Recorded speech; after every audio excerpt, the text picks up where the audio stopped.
ओम शांति।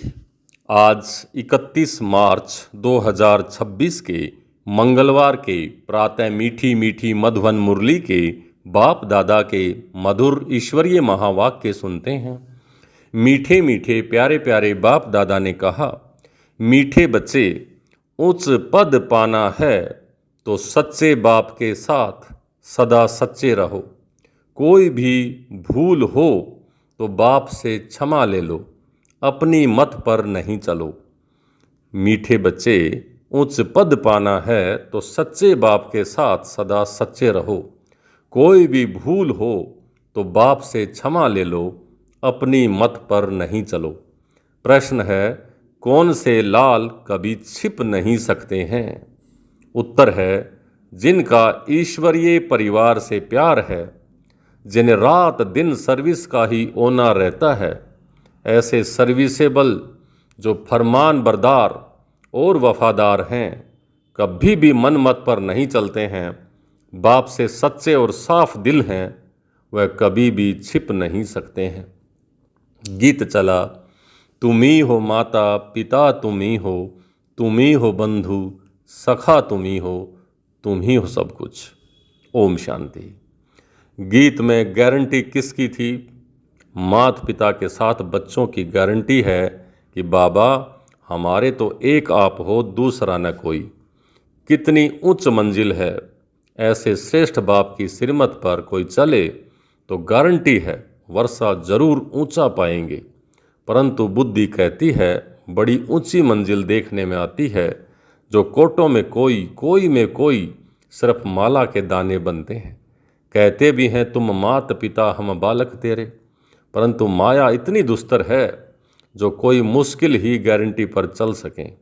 हर एक अपने से पूछ सकते हैं कि सच सच मैं माता पिता का बना हूँ? बाप कहते हैं नहीं, बहुत थोड़े हैं। तब तो देखो माला कितनों की बनती है। कितने कोटों में सिर्फ 8 की वैजयंती माला बनती है। कोई कहते एक हैं, करते दूसरा। इसलिए बाप भी कहते हैं देखो कैसा वंडर है। बाबा कितना प्रेम से समझाते हैं, परंतु सपूत बच्चे बहुत थोड़े निकलते हैं। माला के दाने कम हैं। बच्चों में इतनी ताकत नहीं है जो श्रीमत पर चल सकें, तो जरूर रावण मत पर हैं, इसलिए इतना पद नहीं पा सकते हैं। कोई विरले ही माला का दाना बनते हैं, वह भी लाल हैं जो छिपे नहीं रह सकते। वह दिल पर चढ़े रहते हैं, रात दिन सर्विस का ही ओना रहता है। ईश्वरीय संबंध से लव रहता है, बाहर में उनकी बुद्धि कहाँ नहीं जाती। ऐसा लव देवी परिवार से रखना है। अज्ञान काल में भी बच्चों का बाप से, बहन भाइयों का आपस में बहुत ही लव रहता है। यहाँ तो कोई कोई का रिंचक मात्र भी बाप से योग नहीं है। गारंटी तो बहुत करते हैं, भक्ति मार्ग में गाते हैं, अभी तो बच्चे सम्मुख हैं। विचार किया जाता है भक्ति मार्ग में जो गाते रहते हैं कितना लव से याद करते हैं, यहाँ तो याद ही नहीं करते। बाबा का बनने से माया दुश्मन बन पड़ती है। बुद्धि बाहर चली जाती है तो माया अच्छा ही गिरा देती है। वह खुद नहीं समझते हैं कि हम जो कुछ करते हैं वह गिरने के लिए ही करते हैं, अपनी मत पर गिरते रहते हैं। उनको पता ही नहीं पड़ता है कि हम क्या कर रहे हैं। कुछ तो खामियां बच्चों में है ना, कहते एक हैं, करते दूसरा है। नहीं तो बाप से वर्षा कितना ऊंचा मिलता है। सच्चाई से कितना बाप की सर्विस में लग जाना चाहिए, परंतु माया कितनी दुस्तर है। कोटों में कोई, कोई में भी कोई बाप को पूरा पहचानते हैं।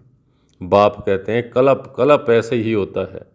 पूरा वफादार फरमान बरदार न होने के कारण उन विचारों का पद ऐसा हो पड़ता है।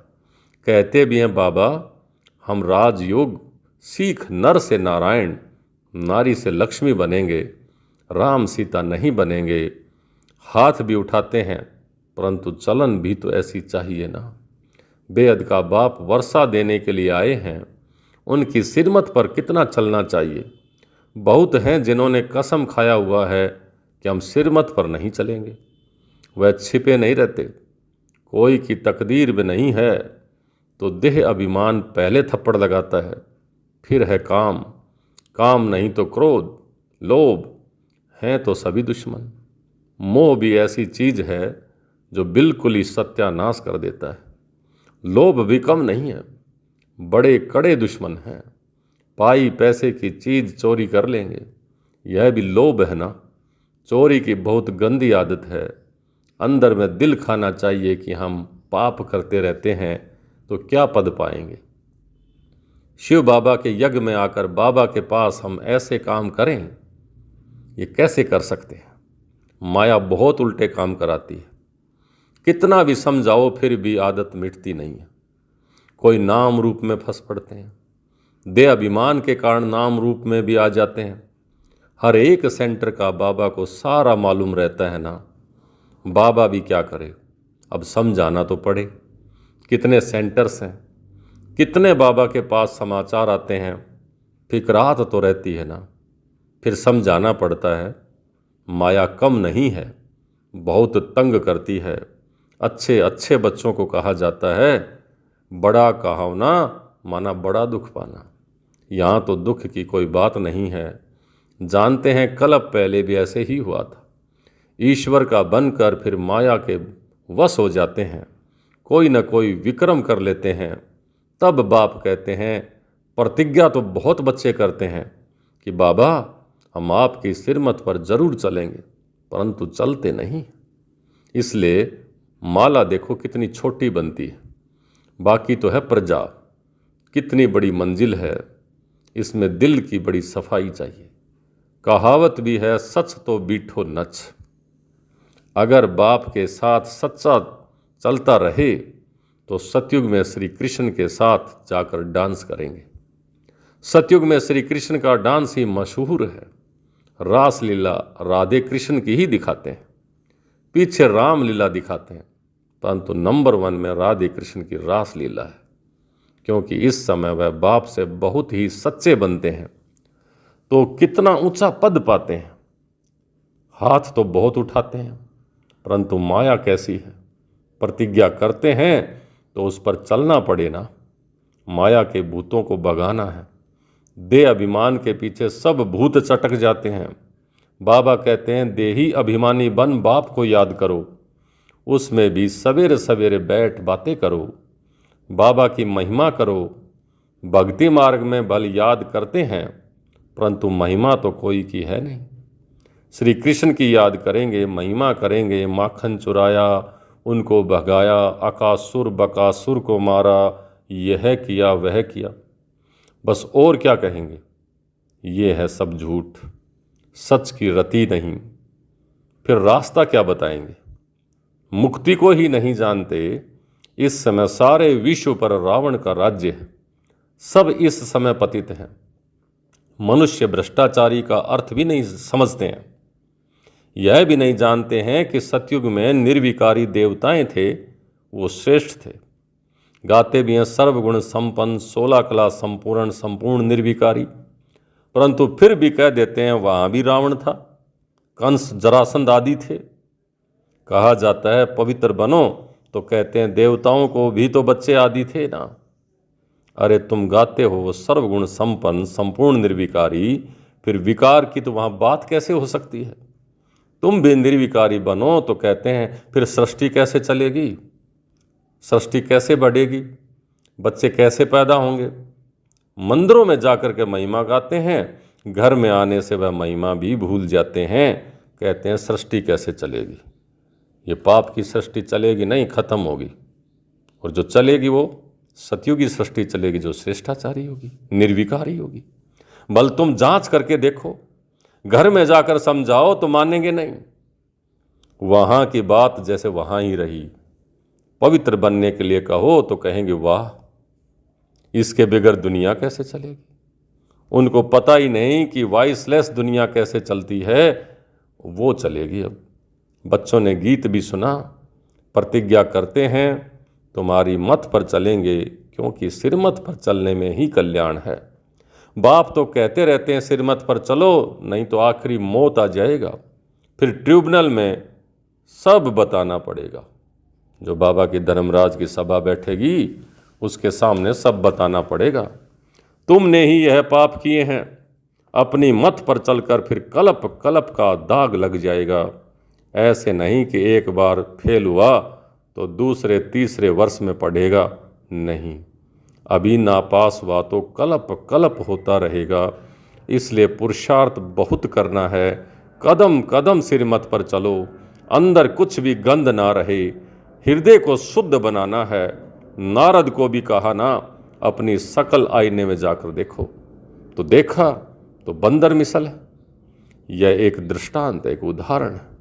अपने से पूछना है कि हम कहाँ तक सिरमत पर चल रहे हैं। बुद्धि योग कहाँ बाहर तो नहीं भटकता है। देह अभिमान में तो नहीं हूं। देही अभिमानी तो सर्विस में लगा रहेगा। सारा मदार योग पर है। भारत का योग मशहूर है। वह तो निराकार बाप ही निराकार बच्चों को समझाते हैं। इसको कहा जाता है सहज राजयोग। लिखा हुआ भी है, निराकार बाप ने सहज राजयोग सिखाया। सिर्फ श्री कृष्ण का नाम डाल दिया है। तुम जानते हो, हमको ऐसा लक्ष्मी नारायण बनना है, पुण्य आत्मा बनना है। पाप की कोई भी बात नहीं, बाप की याद में ही रहकर उनकी सर्विस में रहना है। इतना ऊंचा पद पाना है तो कुछ तो मेहनत करेंगे ना।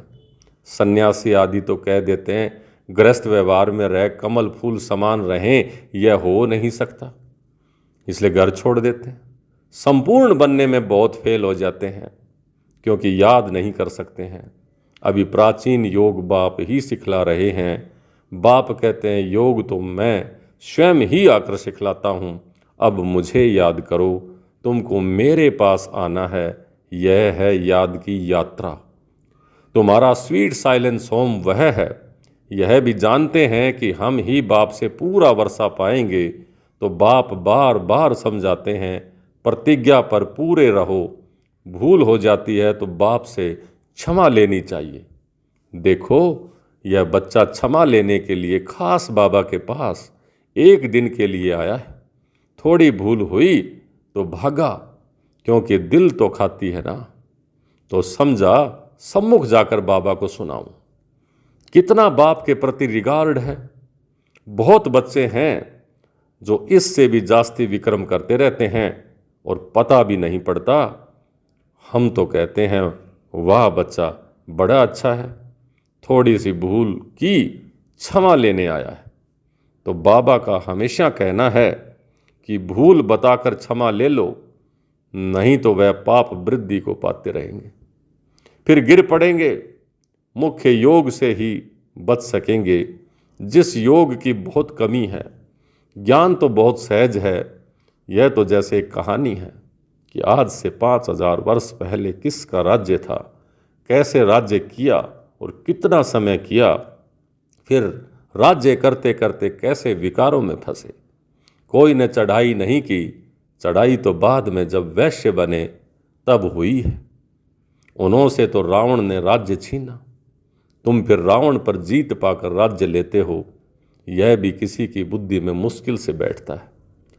तुम्हें बाप से पूरा वफादार फरमान बरदार होकर रहना है। अज्ञान काल में भी कोई वफादार फरमान बरदार होते हैं, कोई नौकर भी बड़े ईमानदार होते हैं। लाखों रुपये पड़े रहें, कभी एक भी उठाएंगे नहीं। कहते हैं सेठ जी आप चाबियां छोड़ गए थे, हम संभाल करके लिए बैठे हैं। ऐसे भी होते हैं। बाप तो बहुत अच्छी रीति समझाते रहते हैं। विवेक कहता है कि इस कारण से माला का दाना नहीं बनते हैं, फिर वहाँ जाकर दास दासियाँ बनेंगे। नहीं पढ़ने से जरूर ये हाल होता होगा। सिरमत पर नहीं चलते हैं। बाप समझाते हैं तुम्हारी मंजिल सारी है योग की। माया एकदम नाक से पकड़ योग लगाने नहीं देती। योग हो तो सर्विस बहुत अच्छी करें, पापों का डर रहे। जैसे यह बच्चा तो बहुत अच्छा है, जो सच्चाई हो तो ऐसा कि झट बताने आया है। अच्छे अच्छे बच्चों से इनका पद अच्छा है, और जो सर्विस करते रहते हैं वह कहाँ न कहाँ फंसे रहते हैं। कुछ भी बताते नहीं हैं, कहने से छोड़ते भी नहीं हैं। गीत में तो देखो प्रतिज्ञा करते हैं कि कुछ भी हो जाए कभी ऐसी भूल नहीं करेंगे। मूल बात है देह अभिमान की। देह अभिमान से ही भूलें होती हैं, बहुत भूलें करते हैं इसलिए सावधानी दी जाती है। बाप का काम है समझाना, न समझाए तो कहेंगे हमको कोई ने समझाया थोड़े, बताया ही नहीं। तो इस पर एक कहानी भी है। बाप भी कहते हैं बच्चे खबरदार रहो, नहीं तो बहुत सजा खानी पड़ेगी। फिर ऐसे नहीं कहना कि हमको समझाया क्यों नहीं। बाप साफ समझाते हैं, थोड़ा भी पाप करने से बहुत वृद्धि हो जाती है, फिर बाप के आगे सिर भी नहीं उठा सकेंगे। झूठ बोलने से तो तौबा तौबा करनी चाहिए। ऐसे नहीं समझो कि शिव बाबा हमको देखते थोड़ा ही। अरे अज्ञान काल में भी वह सब जानते हैं, तब तो पाप और पुण्य का एवजा देते हैं। साफ कहते हैं कि तुम पाप करेंगे तो तुम्हारे लिए बहुत बड़ी कड़ी सजा है। बाप से वर्षा लेने आए हो तो उसके बदले दोनों कान तो नहीं कटाना चाहिए ना। कहते हैं एक है और याद करते हैं दूसरों को। बाप को याद नहीं करते तो बताओ उनकी गति क्या होगी। सच खाना, सच बोलना, सच पहनना, यह भी अभी की बात है। जबकि बाप आकर सिखाते हैं तो उनसे हर बात में सच्चा रहना चाहिए। अच्छा, ऐसे सच्चे वफादार फरमानबरदार बच्चों प्रति माता पिता बाप दादा का याद प्यार और गुड मॉर्निंग। रूहानी बाप की रूहानी बच्चों को नमस्ते। हम रूहानी बच्चों की रूहानी बाप दादा को याद प्यार, गुड मॉर्निंग और नमस्ते। नमस्ते मीठे बाबा, बहुत बहुत शुक्रिया आपका। धारणा के लिए मुख्य सार, पहला, सच्चाई से बाप की सर्विस में लग जाना है, पूरा वफादार फरमान बरदार बनना है, ईश्वरीय परिवार से सच्चा लव रखना है। दूसरा, सिरमत में मन मत व रावण की मत मिक्स नहीं करनी है। एक बाप दूसरा न कोई, इस गारंटी में पक्का रहना है। हृदय को शुद्ध और पवित्र बनाना है। आज का वरदान, रूहानियत की खुशबू के आधार पर सर्व को परमात्म संदेश देने वाले विश्व कल्याणकारी भव। रूहानियत की खुशबू के आधार पर सर्व को परमात्म संदेश देने वाले विश्व कल्याणकारी भव। रूहानियत की सर्व शक्तियाँ सौ में धारण कर लो तो रूहानियत की खुशबू सहज ही अनेक आत्माओं को अपनी तरफ आकर्षित करेगी। जैसे मनसा शक्ति से प्रकृति को तमो प्रधान से सतो प्रधान बनाते हो, वैसे अन्य विश्व की आत्माएं जो आप लोगों के आगे नहीं आ सकेंगी, उनको दूर रहते हुए भी आप रूहानियत की शक्ति से बाप का परिचय व मुख्य संदेश दे सकेंगे। यह सूक्ष्म मशीनरी जब तेज करो तब अनेक तड़पती हुई आत्माओं को अंजलि मिलेगी और आप विश्व कल्याणकारी कहलाएंगे। आज का स्लोगन, अपने पास शुद्ध व श्रेष्ठ संकल्प इमर्ज रखो तो व्यर्थ स्वतः मर्ज हो जाएंगे। अपने पास शुद्ध व श्रेष्ठ संकल्प इमर्ज रखो तो व्यर्थ स्वतः मर्ज हो जाएंगे, भूल जाएंगे। ये अव्यक्त इशारे निश्चय के फाउंडेशन को मजबूत कर सदा निर्भय और निश्चिंत रहो। जिस समय कोई भी परिस्थिति आए तो बाप को साथी बना लो तो अनुभव करेंगे कि मैं अकेला नहीं हूँ, मेरे साथ विशेष शक्ति है। जहाँ बाप है वहाँ चाहे कितने भी तूफान हों वह तोहफा बन जाएंगे। निश्चय बुद्धि विजयंती। इस टाइटल की स्मृति से विजयी बनो और विजयी वर्ष मनाओ। अच्छा, ओम शांति।